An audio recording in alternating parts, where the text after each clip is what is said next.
આ સફળતા સાથે જ અહીં આયોજિત કુલ 330 મીટર લાંબા સ્ટીલ બ્રિજમાંથી 230 મીટરનું જટિલ નિર્માણ કાર્ય સફળતાપૂર્વક પૂર્ણ થઈ ગયું છે.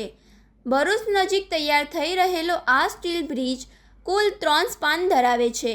તેની કુલ લંબાઈ 330 મીટર છે. આ પ્રોજેક્ટની ટેકનિકલ વિશેષતાઓ નીચે મુજબ છે.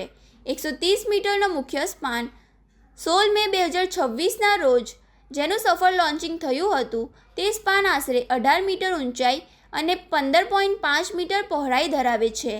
આ સિંગલ સ્પાનનું વજન અંદાજે 2900 મેટ્રિક ટન છે, જે 100 + 130 મીટરના કન્ટિન્યુઅસ સ્પાનનો એક હિસ્સો છે.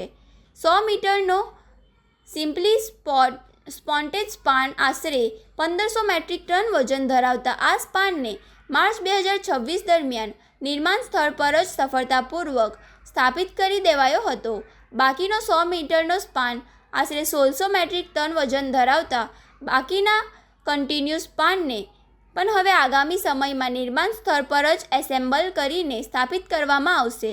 કુલ વજન જ્યારે આ ત્રણેય સ્પાન જોડાઈને બ્રિજ સંપૂર્ણ થશે ત્યારે આ આખી સંરચનાનું કુલ વજન અંદાજે 6100 મેટ્રિક ટન જેટલું ભીમકાય હશે. આ સ્ટીલ બ્રિજનું નિર્માણ ગુજરાતના ઉમરગામ સ્થિત ખાસ કાર્બન ફેક્ટરી વર્કશોપમાં કરવામાં આવ્યું છે.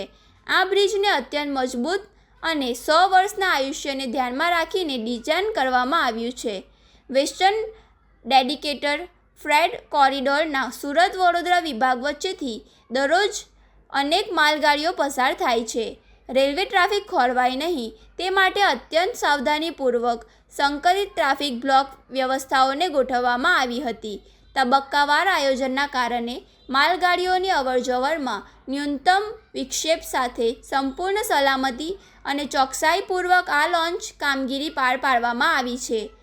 બુલેટ ટ્રેન કોરિડોરના રૂટ પર નદીઓ, હાઈવે અને રેલવે લાઇન પાર કરવા માટે ખાસ સ્ટીલ બ્રિજનું આયોજન કરવામાં આવ્યું છે. ગુજરાતમાં આયોજિત 17 સ્ટીલ પુલમાંથી 14 પુલનું કામ સફળતાપૂર્વક પૂર્ણ થઈ જતાં હવે પ્રોજેક્ટ ઝડપથી આગળ વધી રહ્યો છે, જે ભારતમાં હાઈ સ્પીડ રેલના સપનાને સાકાર કરવા તરફ એક મોટું કદમ છે.